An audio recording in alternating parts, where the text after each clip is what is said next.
Mark, engage at will.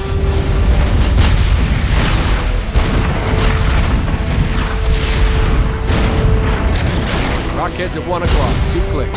Using overcharge. Engage. The UEF, Cyberns, and Illuminate are at it again in Supreme Commander 2. But things aren't exactly as you remember them.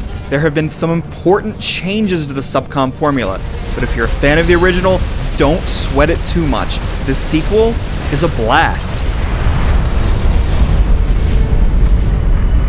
Supreme Commander 2 is as broad and complex as you'd want it to be, but it's also friendly and welcoming too. It boasts a more colorful art design and a cleaner interface, and the game runs as smooth as warm butter, so you don't need a supercomputer to run it.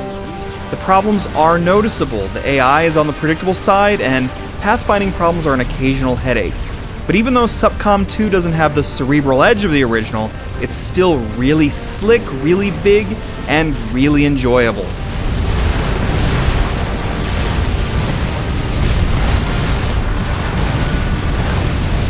It's hard not to notice one of the biggest differences over the original right away. Supreme Commander 2 is not the technical powerhouse the original was. Textures aren't as crisp and lighting and shadows aren't as detailed, so don't expect to use this game to test the limits of your system. What you get instead is silky smooth performance with hardly a hiccup, even when you're zooming in and out from extreme close-ups to the godlike view that lets you take in the entire battlefield at once. You got nothing on me, kid! The art design is also noticeably different. There's a more distinct sense of place, and the way some maps are superimposed on lovely backgrounds might remind you of Gas Power Games' last strategy title, Demigod. The character models you see in cutscenes and during mission updates seem a bit cartoonish, as is some of the voice acting. I don't know. What did you and George do yesterday? Still, Subcom 2 has a distinct visual identity that prizes performance and personality over polygons.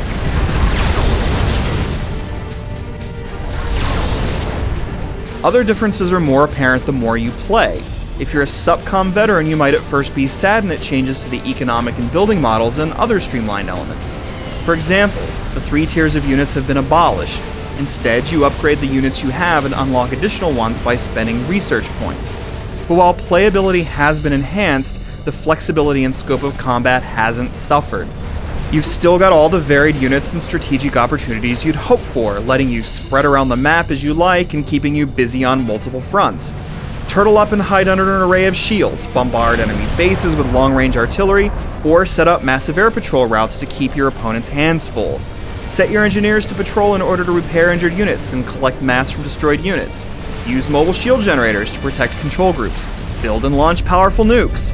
And do it all on typically massive maps where you can get up close and personal, or zoom into the heavens to get a strategic view of the entire battlefield.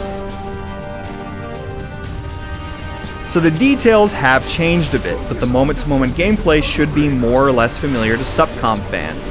The 3 factions boast some familiar units too, and some of the fun experimental units have returned as well, though some, like the UEF Fatboy, aren't exactly as you remember them. But that matters little, since it's a blast to unleash them in battle. Some, like the UEF's gigantic King Cryptor robot, are offensive powerhouses. Others offer different types of strategic value, from a cannon that builds and shoots units across the map, to a giant beam that converts enemy units to your cause. It just makes for a lot of fun, both in the campaign and in multiplayer. If you're looking for the challenge with the original, you may want to crank up the difficulty for the first 2/3 of the campaign. The predictable AI isn't likely to push you too hard on medium until the last missions. Of course, the real challenge comes from human opponents, and there are plenty of maps available for you. Online matches are just as smooth and trouble-free as the campaign, and the factions seem really well balanced. And gone is the GPGNet interface, replaced instead by an in-game interface that gets the job done with a minimum of fuss.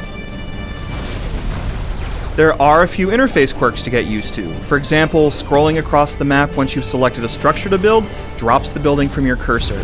But the only quirk likely to irritate you is the troublesome pathfinding. Sometimes groups will do interpretive dances, have difficulty navigating through not-so-tight spaces, and get stuck in the strangest places and jitter around. Some of these moments require a touch of micromanagement.